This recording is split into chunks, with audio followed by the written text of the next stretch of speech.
qizil libosdagi men uning yotog'ida asiradek o'tirardim. U mening erim edi. Lekin qalbimda u mening eng katta dushmanim edi. Bu sevgi to'yi emas, bu sulh edi. Va men dushmanimga taslim bo'lishim kerak edi. Mening ismim Madina. 22 yoshdaman. Oq ipak choyshablar g'ijirlab tanamga sovuq tegib turardi. Havo qimmat atirlar va notanish erkak hidiga to'la edi. Men qimirlay olmasdim. Ko'zlarimda yosh yo'q edi. Faqat nafrat va qo'rquv. Bugun mening to'yim bo'ldi. Ammo bu baxtli kelinchakning to'yi emasdi. Bu ikki oila o'rtasidagi yillik sovuq urushni to'xtatish uchun qilingan bitim edi. Otamning biznesi sinish arafasida edi. Va yagona najot raqibimizning o'g'liga, Botirga meni turmushga berish edi.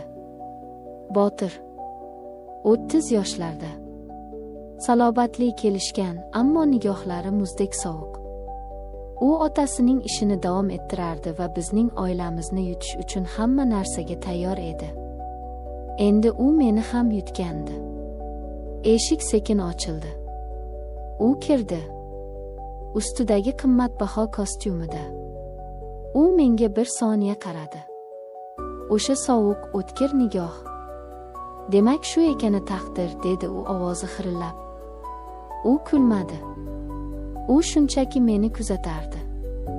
Sizning loyihangiz eskirgan, otangizga ayting. Bizning kompaniyamiz bu tenderda yutadi. Sizning kompaniyangiz faqat yolg'on va bosim bilan ishlaydi, Botir aka.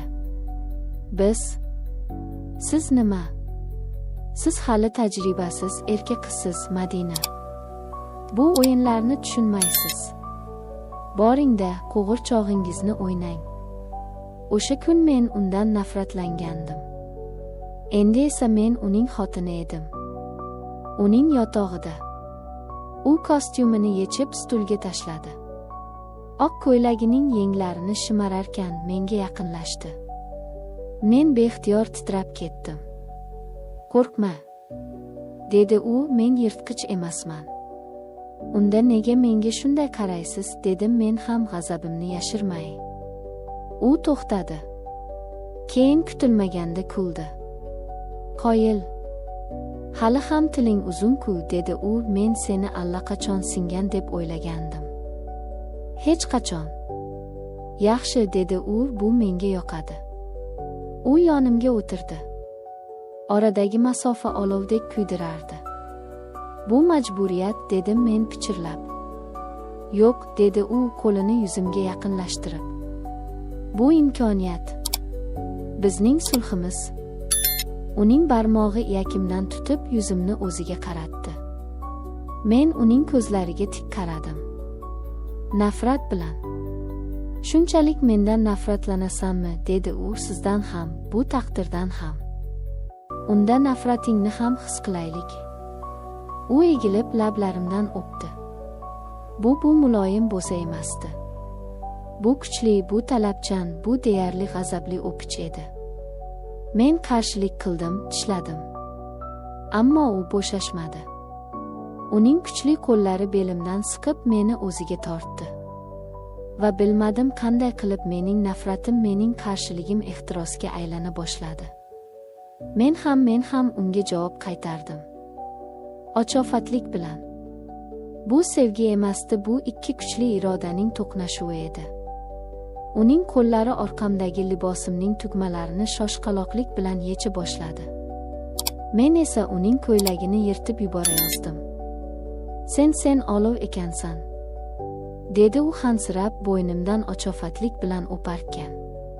Siz esa siz o'ylaganimdan ham jirkanchroqsiz, dedim u, lekin uning sochlaridan changalladim. Bizning jangimiz to'shakka ko'chdi. Bu endi majburiyat emasdi.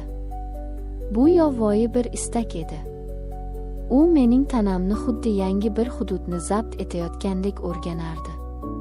Uning teginishlari avvaliga qo'pol, keyin esa kutilmaganda shunday mayin bo'ldiki, u ko'kraklarimni shunday ehtiros bilan o'pardiki, men ingrab yubordim. Yillar davomida birinchi marta uning tili, U mening ayolligimni shunday mahorat bilan erkaladiki, men hushimdan ketayozdim. Men o'z dushmanimning qo'lida erib borardim.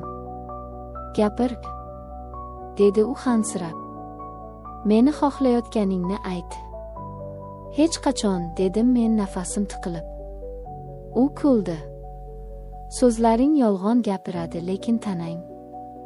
Nihoyat u ichimga asbobini kirgizdi. Men ko'zlarimni qattiq yumdim. Bu og'riq va lazzatning portlashi edi. U to'xtamadi. Uning har bir zarbasi bu g'alaba edi ikkimiz uchun ham. Biz bir-birimizdan nafratlanardik va bir-birimizsiz yashay olmasdik. Bizning tanamiz bir butun olovga aylandi va biz o'sha tun nafrat va ehtirosning eng yuqori cho'qqisiga chiqdik. Tongda men uyg'ondim. Tanam og'riqdan zirqirardi. Ammo men o'zimni g'alati his qilardim. Yengil, ozod, botir yonimda emasdi. Bir zum yuragim orqaga tortdi. U ketdimi? Shunchaki vazifasini bajarib ketdimi? Men o'rnimdan turdim, ipak xalatimni o'radim va xonadan chiqdim. U ayvonda turardi. Qo'lida qahva. Quyosh endi chiqayotgandi. U menga o'girildi. Uning nigohi endi sovuq emasdi. Unda hayrat va yana nimadir bor edi. Xayrli tong, raqibim. Sizga ham.